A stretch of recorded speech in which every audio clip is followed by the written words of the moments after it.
It's Karen Footman from KarenFootman.com. I'm delighted you're with me again.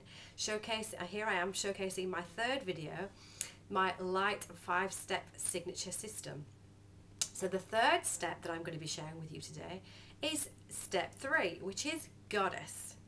Before I get into that, if you want to find out more about my light system, you can go to KarenFootman.com, where on my homepage you can download my 15-page document telling you all about my system and offering you some great coaching tips. In the meantime, here today I'm going to share with you why the G is so important in my light system. Well, the G stands for Goddess. That's right, Goddess. And it's no accident that my clients tend to call me the coaching goddess.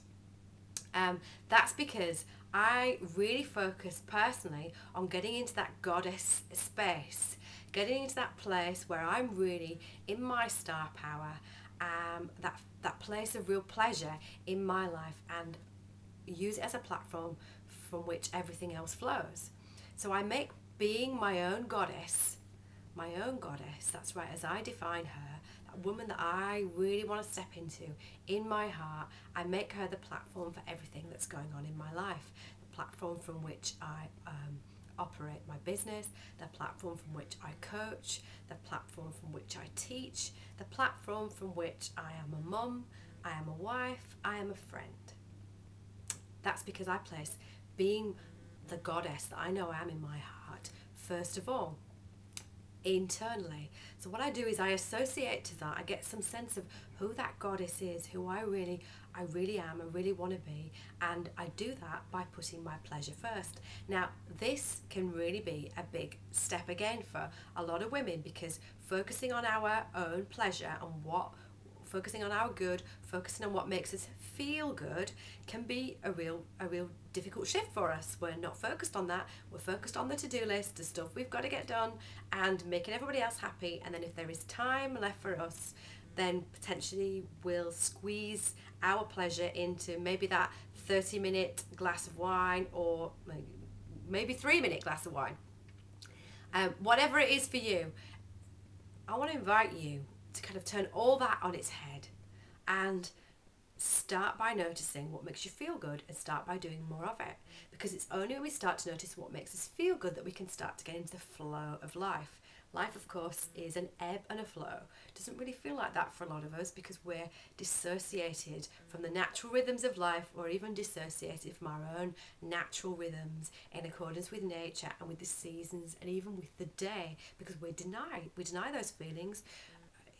We think that, you know, if we're not working between the hours of 8 and 6, there's some kind of problem, that we're playing hooky. If we're doing something pleasurable, that's all programming.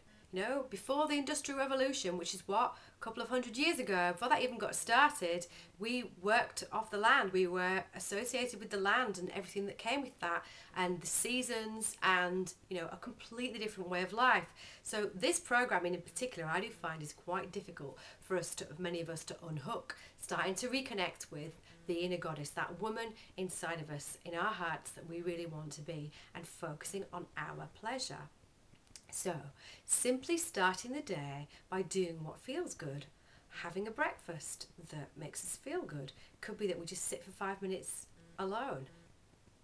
Do what feels good, and start to notice throughout the day what kind of things make me feel good, and do more of them.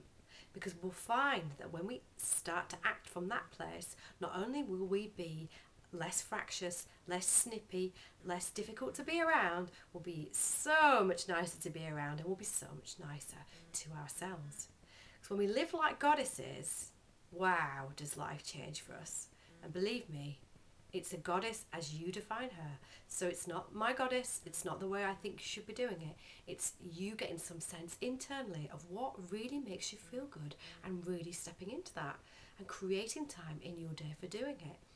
But most importantly, it's not just the act of doing it, it's prioritizing it, noticing how you feel then, and then taking the rest of the day from there. So my tip today is to prioritize yourself, prioritize your own inner goddess, and really prioritize your pleasure. Do what makes you feel good, and feel good about it. Feel good about it. And you know what? If it brings up guilt, if it brings up other people's stuff and they're not so happy and they decide to dump that all over you, just let them. You don't have to pick that up. You don't have to be drained by stepping into it. You don't have to sort it out. Again, I'm inviting you to honour what's important for you, honour who you are, honour your own boundaries, and honour what gives you pleasure. Because whose life is it anyway? And how can you step into your star power if you don't know how to feel good for you? It's not going to happen, is it? How can you create the career, the lifestyle, the business that you really want if you don't know how to feel good for you? So, get busy with the business of pleasure. That's all you have to do. Let me know how you get on. Drop me a line, KarenFootman.com, Karen@KarenFootman.com. I'd love to hear from you. Have a great day.